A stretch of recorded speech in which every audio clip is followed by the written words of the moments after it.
त्वमेव माता च पिता त्वमेव बन्धो च सखा त्वमेव विद्या द्रविणं त्वमेव सर्वं मम देव देवम्। ओम गुरु माँ शारदा की जय हो। मानव जीवन के परम दुर्लभ 7 सुख जो मनुष्य के लिए अत्यंत ही आवश्यक होते हैं, मनुष्य जन्म का आनंद प्राप्त करने के लिए, मनुष्य जन्म का उद्देश्य संपन्न करने के लिए मानव जीवन के 7 रहस्यों 7 सुखों का प्राप्त होना अत्यंत आवश्यक होता है। पहला सुख निरोगी काया। निरोगी काया का होना अत्यंत आवश्यक है, क्योंकि हमारा शरीर अगर स्वस्थ नहीं होगा तो हम किसी भी स्थिति और आनंद का लाभ लेने से वंचित हो जाएंगे। मित्रों, आज लोग अपने शरीर पर ध्यान नहीं दे रहे हैं, इधर उधर की बातों पर धन अर्जन करने में तथा देश के उपद्रव और खुराफात करने में जो समय व्यतीत कर रहे हैं, यदि उसका दशांश समय भी हम अपने शरीर के चिंतन में लगाएं और शरीर के स्वास्थ्य के प्रति जागरूक बने, देखें हमारे शरीर में क्या अव्यवस्था हो रही है। हमारा शरीर जो तमाम यंत्र और उपकरणों को मिला करके उस भगवती प्रकृति ने निर्मित किया है, मित्रों, यह शरीर मनुष्य शरीर देवताओं के लिए भी दुर्लभ रहा है। इसके लिए देवता भी हमेशा लालायित रहते थे। शरीर स्वस्थ तभी रहता है जब हम प्राकृतिक जीवन जी रहे हों। इस मनुष्य शरीर का निर्माण स्वयं प्रकृति ने किया है, तो यह सीधे प्रकृति के साथ जुड़ा हुआ है। प्रकृति और ब्रह्मांड में होने वाली प्रत्येक गतिविधि का असर इस मनुष्य शरीर पर अवश्य पड़ता है। हमारे खान पान का प्रभाव, हमारे वातावरण, संगत, रहन सहन का प्रभाव, हम प्रकृति विरुद्ध आचरण करके अपने शरीर को रोगी बना लेते हैं। अन्यथा यह निरोग और अकाल मृत्यु से रहित दीर्घायुष्य जीवन प्राप्त करने वाला जरा मुक्त मानव शरीर अत्यंत दुर्लभ है। इसलिए हमें खान पान में अवश्य ध्यान रखना चाहिए कि हमारे शरीर के लिए क्या उचित है, क्या अनुचित है, कौन सी वस्तु कब किस चीज़ के साथ हमें सेवन नहीं करनी है। इन सब चीज़ों का ज्ञान अवश्य प्राप्त करना चाहिए। यदि हमारी दिनचर्या व्यवस्थित है, हमारा आचरण सही है, हमारा खान पान सही है, तभी हमारा स्वास्थ्य अच्छा होगा। कब्ज बिल्कुल न होने दें, क्योंकि कब्ज ही हमारे सभी रोगों की जड़ है। जब भी हमें कब्ज हो, हम कब्ज को तत्काल सही करें, व्यवस्थित करें, अपनी पाचन और श्रम के अनुसार ही भोजन ग्रहण करें। अत्यधिक मात्रा में लिया गया भोजन हमारे स्वास्थ्य और पाचन तंत्र को अव्यवस्थित करता है। मात्रा अधिक होना आवश्यक नहीं है मित्रों, मात्रा थोड़ी हो, संतुलित हो, सुपाच्य हो और पौष्टिक हो, यह आवश्यक है। मात्रा कम होने पर हमारा पाचन तंत्र उसे व्यवस्थित तरीके से पचा करके शरीर के रक्त में प्रवाहित कर सकेगा। दूसरा सुख है घर में माया होना। जब हम स्वस्थ होंगे तो हम अच्छा व्यवसाय, अच्छा श्रम, अच्छी सेवा कर सकेंगे और काफ़ी पैसा हमारा जो औषधियों में चिकित्सकों के ऊपर खर्च होता है वह भी बचेगा।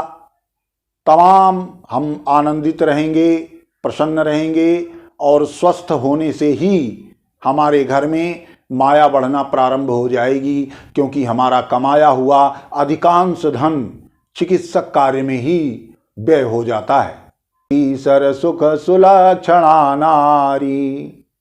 मित्रों, सुलक्षणा नारी तभी प्राप्त होनी संभव है जब हम अपनी बहन बेटियों को अच्छे संस्कार, अच्छी संगत, अच्छा वातावरण और अच्छी व्यवस्था उपलब्ध करा करके उन्हें संस्कारित और नीतिवान, धर्मवान बना पाएंगे, तो वही बहन बेटियां सुलक्षणा नारियों के रूप में आगे आने वाले युगों को प्राप्त होती रहेंगी। मित्रों, हमारा रहन सहन, हमारा वातावरण, हमारा कल्चर अत्यधिक पाश्चात्य होता जा रहा है। आज माँ बाप स्वयं अत्याधुनिकता की आड़ में अत्यधिक मॉडर्न होने के लिए अर्धनग्न वस्त्रों में अपनी ही पुत्र पुत्रादि बहन बेटियों के सामने प्रदर्शन करते हैं। मित्रों, यह अंग प्रदर्शन सर्वथा युवक और युवतियों को नष्ट करने में लगा हुआ है। नारी के अंग प्रदर्शन के लिए नहीं होते हैं, इन्हें सदैव से छुपा कर रखा जाता रहा है। आज इनका खुला प्रदर्शन, बीभत्स प्रदर्शन जो हम देख रहे हैं, यह हमारे समाज को पतन और विनाश के गर्क में डुबोता जा रहा है, जो हमें अभी नहीं दिखाई दे रहा, लेकिन आने वाले समय में इसके भीषण परिणाम हम मानव सभ्यता को झेलने पड़ेंगे। इसमें कोई शक नहीं है, इसमें कोई गुंजाइश नहीं है। पुत्र आज्ञाकारी हो तो क्या कहने की बात है। परशुराम अपने पिता के एक इच्छा मात्र से अपनी माता का भी सर काटने से 1 मिनट नहीं हिचके थे। मित्रों, माँ बाप की इच्छा और आज्ञा का पालन करने में भगवान श्री गणेश प्रथम पूज्य घोषित हो गए। यदि हम अपने से बड़ों की आज्ञा को मान रहे हैं, उनका पालन कर रहे हैं, उनका सम्मान कर रहे हैं, तो जाहिर सी बात है हमारी आने वाली संतानें भी हमारा सम्मान करेंगी, हमारी आज्ञा का अनुसरण करेंगी। यदि हम अपने बुजुर्गों और माता पिता का सम्मान नहीं कर रहे हैं, तो मित्रों ये 100% निश्चित है कि हमारी संतानें उससे भी बुरा बर्ताव हमारे साथ करेंगी। हमें इसके लिए तैयार रहना होगा। पंचम सुख राज्य सम्मान, सकल लोग गावे गुणगान। 5वां सुख है, हम जहां रहते हैं वहां पर हमारा सम्मान हो, हमारे गुणों की चर्चाएं हों, हमें यश की प्राप्ति हो। और ये तभी संभव है जब हम ईर्ष्या, द्वेष, अहंकार, काम, क्रोध, लोभ, मोह इन विकारों से बचकर सामाजिक समरसता एवं मधुर वाणी, अच्छे व्यवहार के साथ हम समाज में बर्ताव करेंगे, व्यवहार करेंगे, तो निश्चित तौर पर हमें यश की प्राप्ति होगी और हमारे अच्छे गुणों की चर्चा होगी। 6वां सुख शत्रु का मर्दन, 7वां सुख श्री सद्गुरु दर्शन। 6वां सुख होता है मनुष्य जीवन का अत्यंत महत्वपूर्ण 6वां सुख, शत्रुओं का नाश, शत्रुओं का मर्दन। हम कोई ऐसा कार्य न करें जिससे हमारी शत्रुता की उत्पत्ति हो। हम शत्रुता रहित जीवन जिए। ईर्ष्या द्वेष के कारण कोई शत्रु उत्पन्न भी है तो हम उसे महत्व न दें, उसके साथ भी अच्छा बर्ताव करें, अच्छा व्यवहार करें। शत्रुओं का नाश करने के लिए हम निरंतर मां भगवती के शरण का अवलंबन लें। 7वां अंतिम सुख ही अत्यंत महत्वपूर्ण है, जो हमें इस मनुष्य योनि से मुक्ति दिला सकता है और परा योनि में प्रवेश करवा सकता है। भगवती से साक्षात्कार करा करके भगवती की गोद का आनंद प्राप्त करा सकता है।